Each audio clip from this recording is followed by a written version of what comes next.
Hey everyone, so today I'm going to be talking about Albert Camus' The Stranger.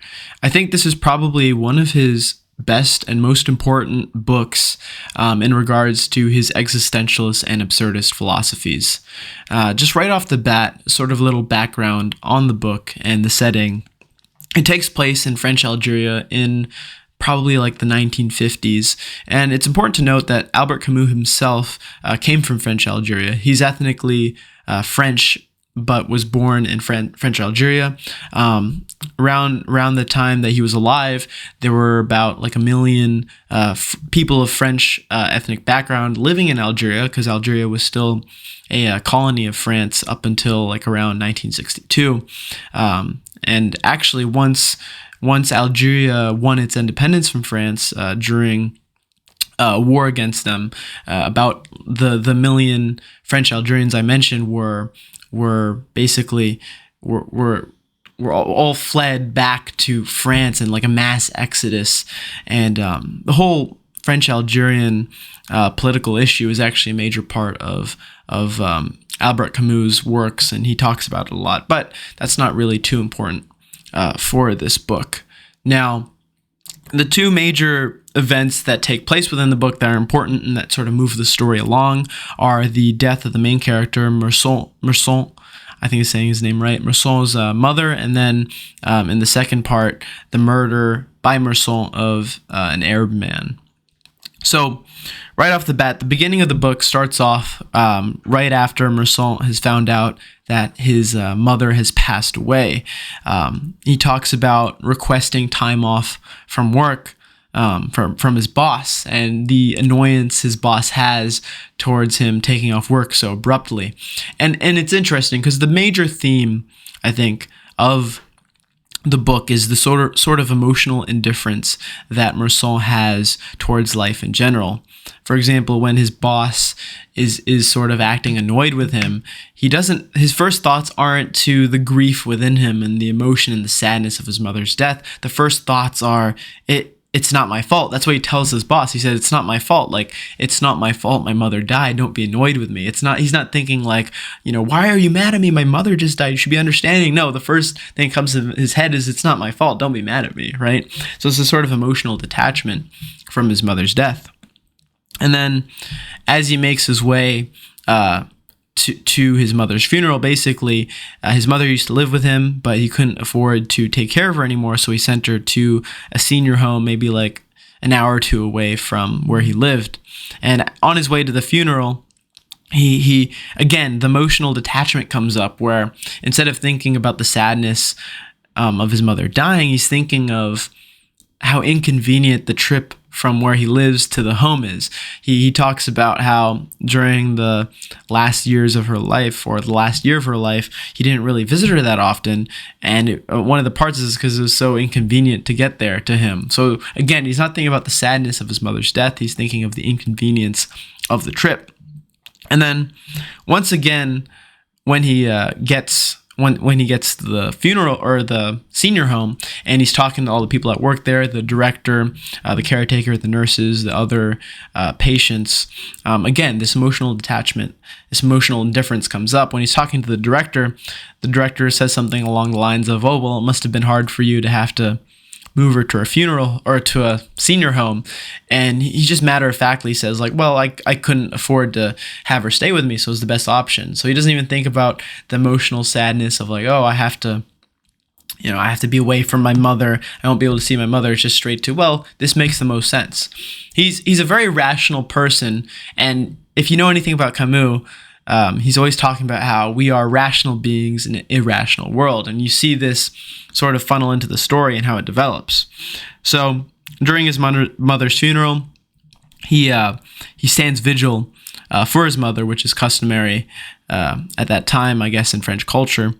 And he's sitting there, and one of the caretakers comes up, and they sort of talk, and again, the emotional detachment comes into play. I'm not sure if it was the caretaker specifically, but somebody asked him something along the lines of, like, how old was she, or she was pretty old when she died, and he couldn't remember how old she was. I actually think this specific point comes up again with his boss later on in the book. But anyway, he doesn't even remember how old his mother is. And during the vigil, he falls asleep for a little bit, and he wakes up and he feels a little bit self-conscious about, like, oh, maybe people will be like judging me for falling asleep during my mother's vigil. And, you know, just all around, you don't see a lot of sadness for him at his mother's death. And during the actual day of the funeral after the vigil, it's a really hot, sweltering day. The sun's beating down, and they have to walk for like a mile or so to get to the actual cemetery to lay her body to rest. And during that time, one of the patients at the home, who had grown close to Mersault's mother in recent times, and I think people joked about him being like her boyfriend, he also was coming along on this long trek in the hot sun, and he's struggling. He's really struggling to keep up. And Mersault, being the emotionally detached person he is kind of just observing this without real empathy towards him. He's just kind of observing how the man's getting tired and stuff, and, you know, he's like, oh shoot, maybe he's not going to make it. But whenever you see a sense of concern from Mersault, it's not an emotional concern. It's a very matter-of-fact concern. Like in this case, you know, it's kind of like, oh, well, he's struggling, you know, I don't know if he's going to make it, maybe we should be worried. But it's not like, oh no, I feel terrible about this person suffering. So it's not so much that he's not a bad guy per se. He's just emotionally detached from everything that he deals with rationally. He deals with matter-of-factly, almost in a material sense, right? So the funeral happens, and he returns home. And just before we continue, I just want to say that one of the things I love about The Stranger is the sort of aesthetic of French living. I spent a month myself in France, part of it in Paris, part of it in Brittany. So not exactly the same as French Algeria, but the culture, the way of life is similar. Basically, my grandfather, who served during World War II, after the war, spent some time in France and had a child with a woman in France. And so I have a French uncle. He's my father's half brother, but we visited him for, like I said, like a month. So I kind of got a good feel of French culture, and the aesthetics within The Stranger do a great job of sort of describing French culture. For example, when Mersault comes back and he's sort of describing the city he lives in, I couldn't help but feel reminded of my time in France. And I'll get to a little more of that in a second, but just going back to the story, one of the things he does when he comes back is just go back to his normal life. He's not really mourning so much as he is just going about his life, so much so that he's out in town and he sees this attractive woman that he's fond of named Marie, and they sort of go out and spend some time together. Probably, I think they had sex. It's implied. And they're having a great time, and the death of his mother doesn't seem to be involved in his mind at all. It's only once Marie notices that he has a black tie, which I believe represents that he's in mourning. She says something about that. He's like, are you mourning someone? He's like, oh yeah, my mother died. But he just says that so matter-of-factly, and she's kind of taken back for a second, right? So it's interesting, the emotional detachment he has. Everything's just so matter-of-fact. He wears the mourning tie because that's expected of him, right? And he goes back to work, and his boss is a lot less strict with him, because he was annoyed with him at the few days before when he asked for time off, and now he's a lot more sympathetic. And this is where I believe the boss asks him how old his mother was, and Mersault says in her 60s, because he can't actually remember, right? And you know, he's giving his condolences, and you're going to see this a lot throughout the book. Mersault decides to get lunch with one of his friends. They go to this local cafe called Celeste, and I believe the name of the owner is also Celeste, and Celeste offers his condolences and sort of says, I'm sorry, and Mersault's just kind of, anything that they ask him, he just answers matter-of-factly, like, yeah, she was old, she passed away, right? And like I said, I brought up the whole thing about me being in France because this little scene where he goes and gets lunch, and then after having lunch with his friend, he goes back to his home to have a smoke and a nap. It just reminds me so much of the French way of life, because in the United States, we don't take our time with things. We eat as fast as we can. You get maybe an hour lunch break for work, if not less. Sometimes you even get food and you eat it at your desk. But the French, they take their time with things like meals, with little enjoyments, right? And so Mersault is having his long lunch, talking with his friend, and then he has time to go home and have a smoke and have a nap. And I really love that little aesthetic that Camus, how Camus writes about the French way of life, because it does remind me of how things were when I visited. And I couldn't help but feel a little bit of nostalgia thinking about like the long meals, just people sitting down at cafe tables talking and drinking wine and smoking and just spending like 3 hours eating. I kind of like that. But I just felt like mentioning that really quick. And anyway, so one of the sort of inciting actions within the book is when Mersault and one of his neighbors, Raymond, sort of start a friendship. Raymond is rumored by people in the neighborhood to be a pimp, and he's sort of this hardy guy. And after I read The Stranger, I read a few analyses of it, and one of the things I read about is the whole point of Raymond is to show the difference between being immoral and amoral. So Raymond has this mistress who he beats up because she's cheating on him, and he continually treats her terribly. Like, this isn't the first time he beats her up. He beats her up, and then he wants to like humiliate her more for cheating on him. So he arranges this plot, and during this plot beats her up again. So he's immoral in the sense that he's doing all these bad things, but he understands they're bad, but he does them anyway. The brother of the mistress comes up to him in public and challenges him to a fight, and Raymond beats the crap out of him, But he's immoral, whereas Mersault is amoral. Mersault doesn't have morals, so he doesn't really, like, when he does things, he doesn't do things for right or wrong. Not that he doesn't believe in right or wrong necessarily, but he doesn't believe in the sort of, I think, the inherent morality of right or wrong, which is almost an emotional attachment to it. Whereas Mersault doesn't do any good or bad things. Raymond is actively doing bad things. But anyway, they start a friendship around Raymond asking him to help him with this plot to humiliate his ex-mistress. And Raymond basically, they come up with this idea that Mersault's going to help him write a letter to her asking for her forgiveness and stuff, and to reconcile. And the plan goes off with Raymond giving the letter, and then they meet and they have sex again. But right afterwards, Raymond spits in her face and says, I hate you, get out of here, you tramp, and then kicks her out of the building. So he's not a very nice guy. But anyway, so that friendship that they make together is going to be important later on in the story. One of the other interesting characters, I think, is the old man Salamano. So old man Salamano's this other neighbor in their complex, and the main thing with him is that he has this old, ugly, mangy dog. The dog has this skin disease where all of its fur has come off, and the dog and the owner, Salamano, have this terrible relationship. It's very toxic. I guess more so for the owner of the dog, because the dog is a reflection of their owner. But Salamano beats the dog. He's constantly abusing it and dragging it across the street whenever it takes it out. And of course, the dog doesn't like him for doing this. Like, big surprise, right? It's the dog. It's like they can't. I guess how Mersault describes it is they can't stand each other, but they're also like each of their own companions now that Salamano's wife passed away. And that's the reason he got the dog. And that's an interesting thing about Salamano is this is another moment that shows Mersault's emotional detachment and his amorality.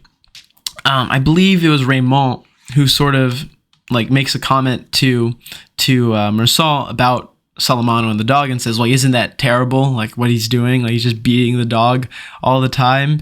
And Mersault's just kind of like, he's like, I don't know. He's because he doesn't really have an emotional attachment to these things. Most people seeing a dog abused, even Raymond, who's an immoral person, are going to have like a negative emotional reaction to that. Like, that's terrible. He's just beating this dog. But Mersault's kind of he just goes along. He doesn't really think of things as good or bad necessarily. But Salamano is an interesting character because later on in the book, only shortly thereafter, he actually loses the dog. It just runs away, and he's inconsolable about the loss of his dog, which is interesting because he seems like he can't stand the dog. And in a sense, he can't stand the dog, but the dog is also his only companion. And he knocks on Mersault's door and comes in, and they talk, maybe like have a couple drinks, I don't know. But they talk about the dog. And Salamano reveals that he got the dog after his wife died. He got it as a puppy, and he bottle fed the puppy until it grew up. And then when the dog got sick, he would put ointment on the dog every night, to treat it. So it's interesting, this duality of somebody who can be so abusive and so horrible to this animal, but also care about it so deeply, right? It's kind of like these weird toxic relationships that you see so often. So I thought that was really interesting. It sort of shows the duality of Salamano. And here's another thing. I think the whole deal with Mersault's amorality, is also that he doesn't really have a real reason to exist besides physical experience. For example, when he spends time with Marie, who becomes his girlfriend, it's always about the physical joy of being with her, like the feeling of her skin, or how she smells, or how she looks in a dress, or how it feels like making love to her. It's never about anything deeper, like any love. So Marie constantly asks him, "Do you love me?" And he says, "Well, I don't think it matters that much, but no, I don't think I do love you." And she'll say stuff like, "Do you want to get married?" And he's like, "Well, if you want to get married, we can get married," right? He's so matter of fact about it. He's like, "Yeah, sure, we'll get married." And it's interesting because I think with Salamano, and you see the morality of Salamano is the dog was his reason for existing. Different people have different reasons for existing, whether it's family, God, community, whatever.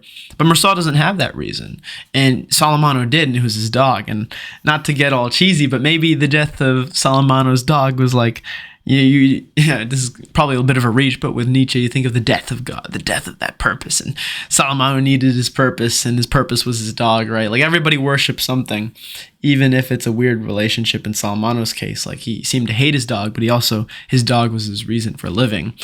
I think you kind of see this also with people, especially elderly people. I remember my grandma, who passed away now, my grandma on my dad's side, she took care of my grandfather for most of her life because he got sick really early on in his life and was essentially disabled, or handicapped, I guess, or same words basically, but he was essentially disabled for most of his later adult life. And she took care of him for 50, 60 years until he died. And I remember when he did die, there was a sense of relief from her, obviously, because it was really hard taking care of him. I saw how difficult it was for her, but there were also, with the relief, there also seemed to be a loss of purpose for her, because her purpose for living was taking care of my grandfather and caring for him. And it definitely seemed like she deteriorated afterwards, after his death, because she lost her purpose. So that kind of reminds me of this a little bit. Not that she was abusive, because she wasn't. She was, wonderful caretaker. She took care of him very well.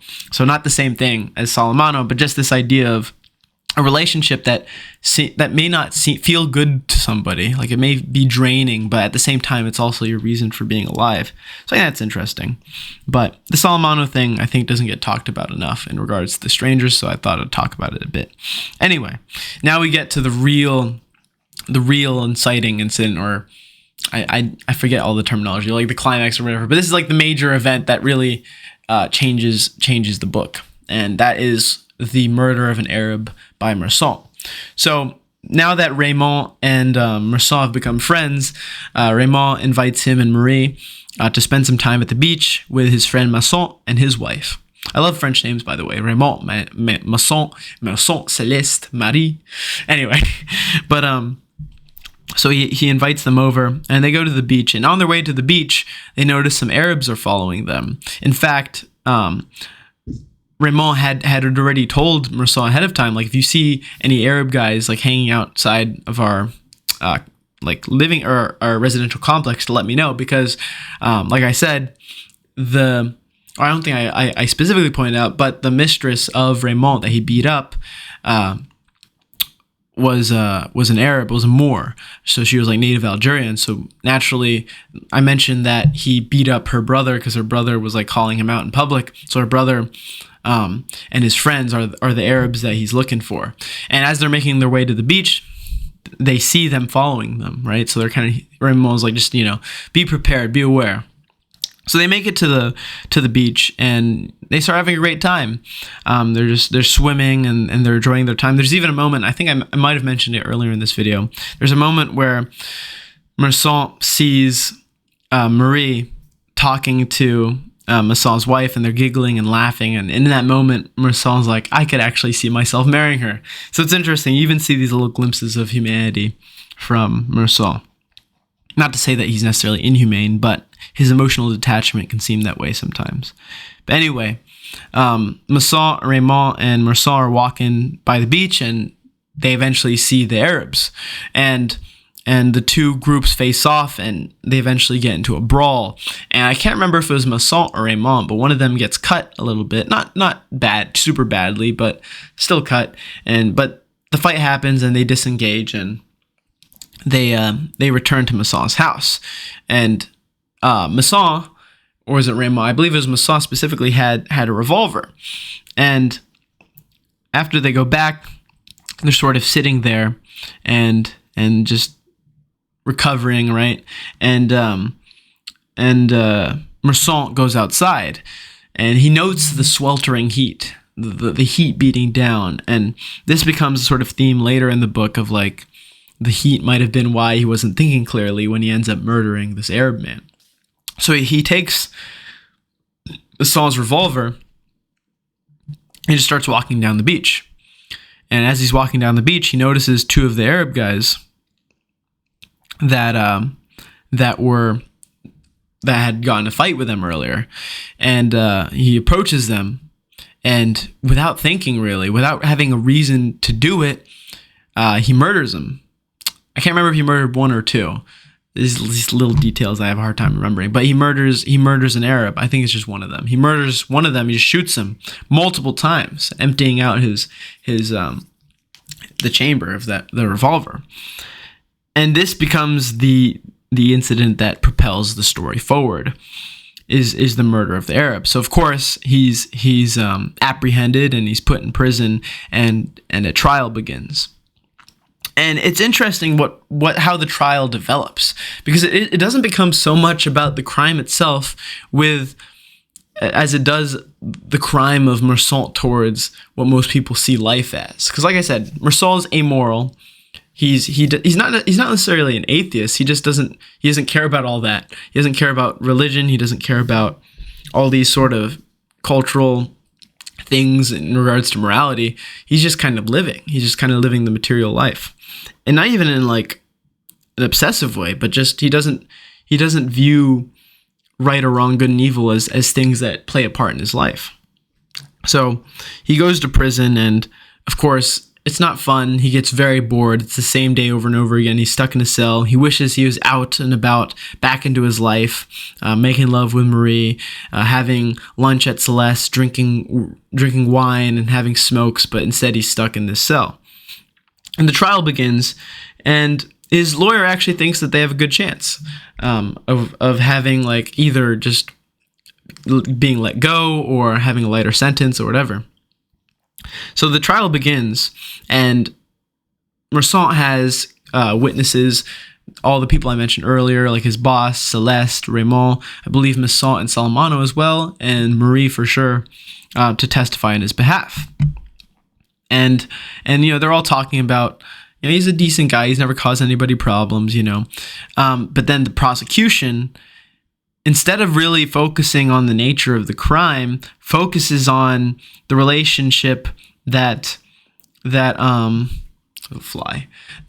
has on a more like emotional or moral level. So he attacks Mersault's relationship with his mother. And this is kind of the common thing that gets brought up with the stranger.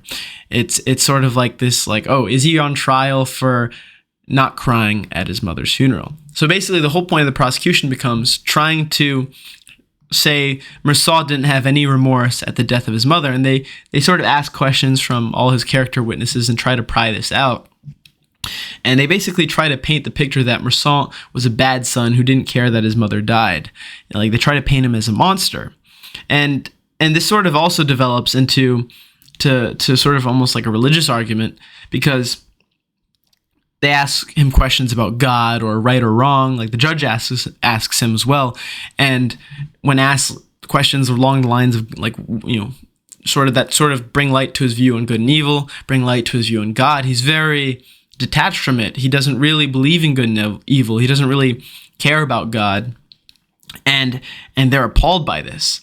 And I think that this is a sort of good allegory to the modern day, where we've lived based on these specific values, like religious values or cultural values, for so long, and when people don't adhere to them, the people that do adhere to them are mortified.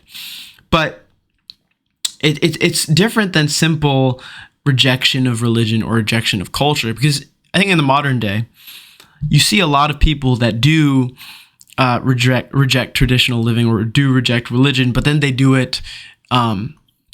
They do it to replace those traditional values with these new progressive values, right? So, for example, you see all these social movements coming about, whether it's like social justice stuff or gender stuff or whatever. It's like they're replacing those traditional things with something new. But Mersault is not doing that. He's just not engaging in any of that at all, which I think is really interesting, because that's the thing. Most of the time, if you see anything in regards to like the left and the right today, with most people, they believe they are right. They believe that they are morally correct. So it's not necessarily that it's good versus evil. It's just they each have different views of what good is and what evil is. But Mersault himself is completely detached from this. I think that's a major tenet of like existentialism and absurdism, and kind of the point of The Stranger is to highlight the meaninglessness of it all. Because Mersault is not doing anything because it's evil. He's just doing these things. Like his murder of the Arab was sort of random. He doesn't even really know why he did it. And it's sort of this allegory to the meaninglessness of life in Camus' point of view. So anyway, really what the trial becomes a criticism of Mersault not having empathy for his mother's death, not crying at his mother's funeral, not being upset about it, and his detachment from good and evil, not really believing in God, not being involved in all these different things. So at first, his lawyer thinks that they can get off, they can avoid really bad sentence or whatever, but then the trial kind of turns into this character attack of Mersault, and it works for the prosecution. And eventually, he's convicted to being executed publicly by guillotine. And the sort of end of the book, the main thing is Mersault coming to terms with this, because at first he kind of is hoping to somehow get an appeal or even escape prison or get away somehow. He's hoping that he can get away because he misses his old life.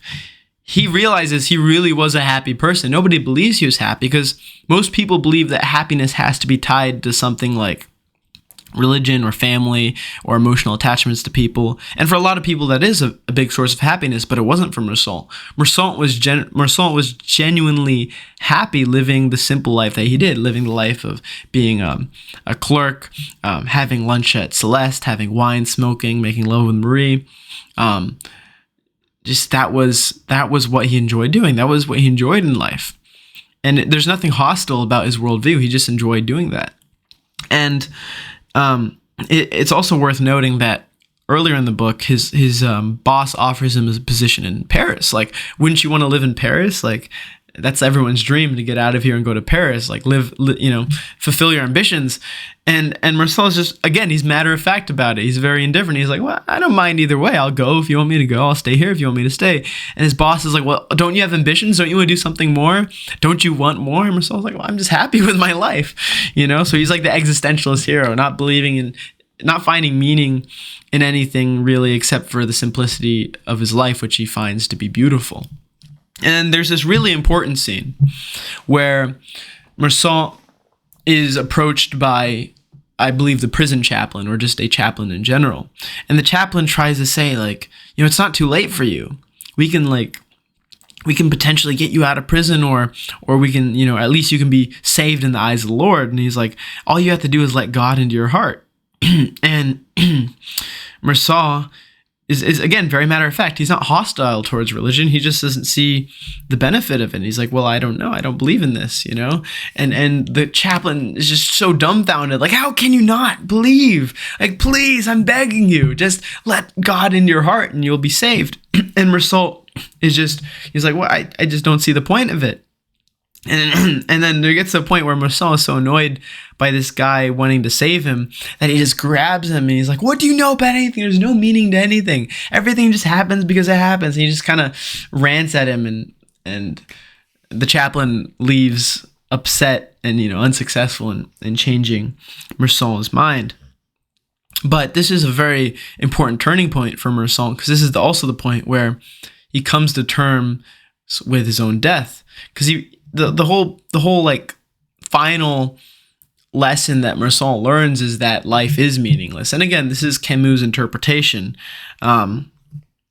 is that life is meaningless in terms of inherent meaning, in terms of morality, and that everything just happens because it happens. He killed the Arab. During the trial, everyone's trying to find out, why did you kill the Arab? And there wasn't really a reason for him killing the Arab. He just did it. And sort of, like I said, an allegory to life. It's just things just happen. His mother died. It happened. She died. Like, what was he going to do about it? She died. How is he supposed to react, right? It's something that was going to happen inevitably. Things happen to this person or that person, and there's not really any meaning to it. And that's not to say that you should be detached the same way Mersault is, but it is an interesting perspective of things happen because they happen. This happened. There doesn't necessarily have to be a meaning to why that happened. And that's sort of what Mersault realizes, or at least, you know, how Camus writes it, is that Mersault realizes this and he comes to terms with his own death. And he's like, well then, you know, I'm not going to escape. I am going to die. You know, I've lost all hope. And in losing all hope, he sort of, it's almost like finding hope in the hopelessness. And this thing I've talked about. And I think the specific things he said was, I open myself to the gentle indifference of the world. Because everything has no meaning to Mersault, then nothing really good or bad can happen, or at least nothing really bad can happen. And he almost is more comforted by this. He's comforted by the fact that the world is indifferent and that things just happen because they happen. Because if you think about it, the same way that like we have an all-powerful God, for example, right? Who is all good. You could also, on the flip side, have a completely evil God. Imagine if like the Christian God, for example, the Abrahamic God, was replaced with the devil. And let's say their roles were reversed and the devil had all the power. That would be pretty freaking scary. You know, like imagine the all-powerful being was completely evil and just wanted everything bad to happen to everyone. So the reason I make this comparison is because I think the reason why Mersault is now comforted is because his point of view is that there is no really good being, but that also means there's not really a bad being. Because let's say we have an all good God.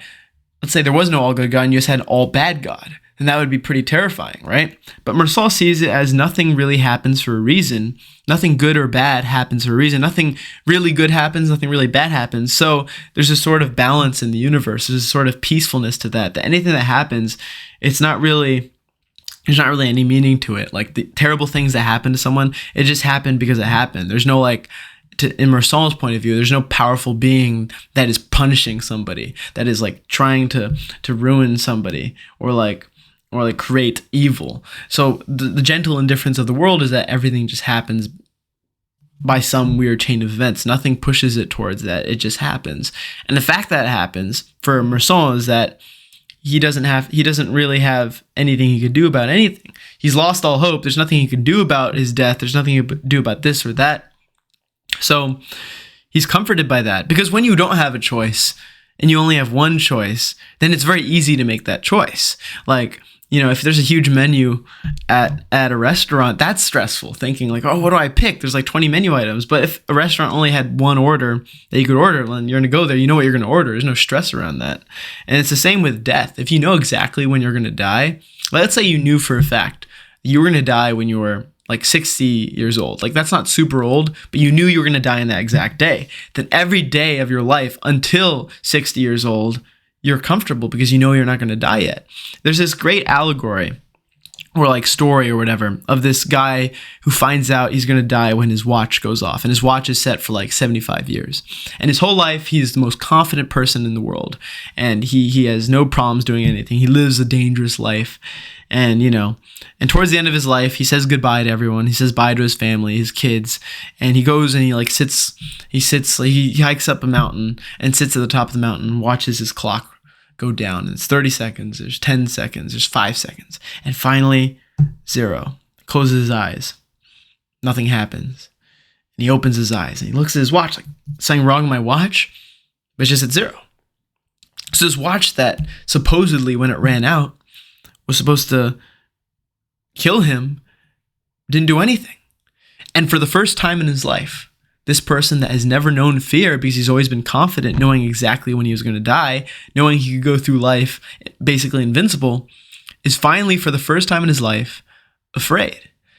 And I think that's very similar to what's going on here in this existentialist and absurdist point of view, is that if you have no options, if you're completely trapped to a certain fate, then you can't really be afraid of that fate because you know it's going to happen. The real fear is the uncertainty. The real fear is believing like this could happen because of this or that or whatever. I don't know if I'm describing that right, but I guess the real fear is the uncertainty. If you know exactly what's going to happen, then you're not afraid. In the same way, if you know that nothing necessarily happens for a reason and that anything could happen and that you can't control it, then that also is almost like knowing what's going to happen. If you're comfortable knowing that we could all die right this second, and you're completely comfortable that you know it's a possibility, you know it could happen, but you've accepted that possibility, it's almost the same as knowing you're going to die in exactly 40 years. Because if you're comfortable with this specific outcome and that outcome can't make you afraid, then it's almost like you've conquered it. And I think this is sort of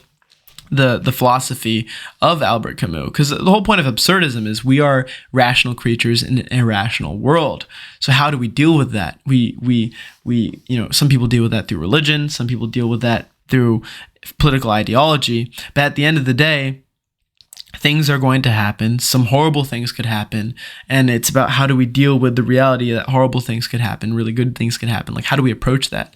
And Mersault's existentialist journey has led to him coming to terms with this and saying to himself, like, I'm going to die, and there's nothing I could do about it. And it reminds me of, in Fight Club, there's this line, I think it was from the narrator or Tyler Durden. Well, spoiler alert, same person, but there's this line, it's something along the lines of losing all hope was freedom. And it's true. If you know exactly what's going to happen, or you know that you're okay with whatever happens and you don't depend upon comfort and stability, then you are free. It's like only after losing everything can we become something. It's another Fight Club quote. Only after the narrator lost all his stuff, he lost his perfect little comfortable bubble, his comfortable condo, he lost all his possessions, that's when he became free. For the Buddha to become free, Siddhartha, he had to give up all his worldly possessions and give up his title as a prince and live as a beggar.